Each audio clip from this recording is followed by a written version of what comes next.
Envy and Gratitude, Melanie Klein, audiobook, Part 1. I have for many years been interested in the earliest sources of two attitudes that have always been familiar, envy and gratitude.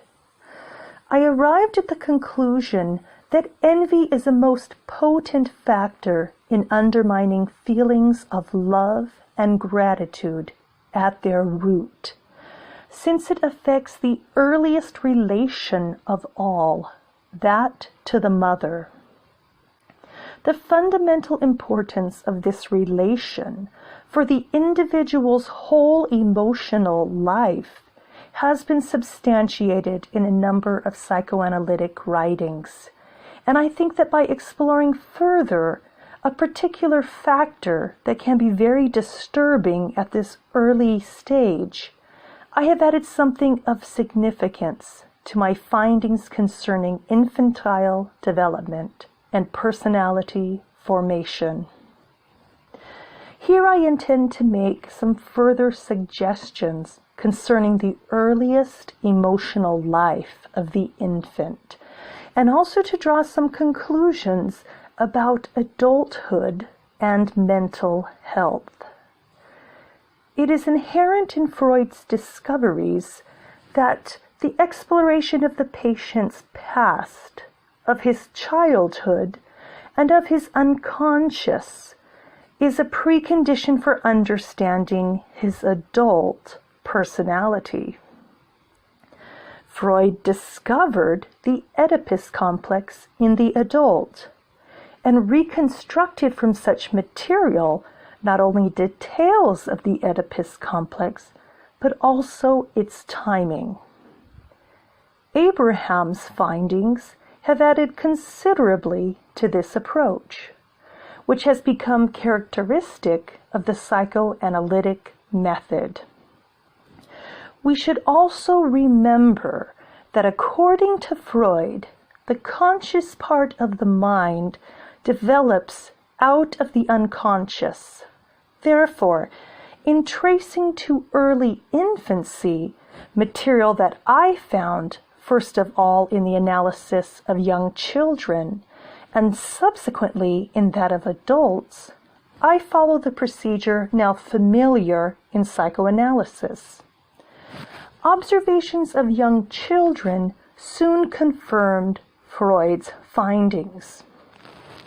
I believe that some of the conclusions that I reached regarding a much earlier stage, the first years of life, can also be confirmed up to a point by observation.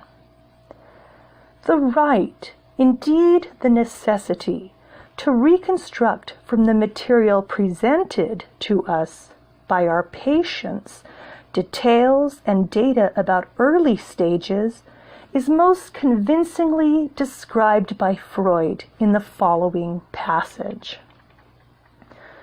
What we are in search of is a picture of the patient's forgotten years that shall be alike trustworthy and in all essential respects complete. The psychoanalyst's work of construction, or if it is preferred, of reconstruction, resembles to a great extent an archaeologist's excavation of some dwelling place that has been destroyed and buried, or of some ancient edifice. The two processes are, in fact, identical, except that the analyst works under better conditions and has more material at his command to assist him, since what he is dealing with is not something destroyed, but something that is still alive, and perhaps for another reason as well. But just as the archaeologist builds up the walls of the building from the foundations that have remained, determines the number and position of the columns from depressions in the floor, and reconstructs the mural, decorations, and paintings from the remains found in the debris, so does the analyst proceed when he draws his inferences from the fragments of memories, from the associations, and from the behavior of the subject of the analysis. Both of them have an undisputed right to reconstruct by means of supplementing and combining the surviving remains. Both of them, moreover, are subject to many of the same difficulties and sources of error.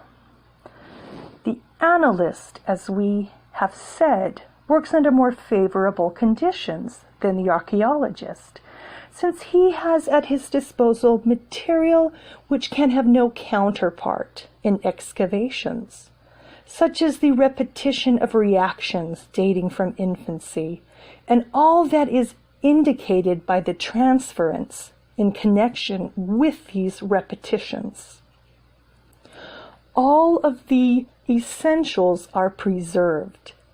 Even things that seem completely forgotten are present somehow and somewhere, and have merely been buried and made inaccessible to the subject.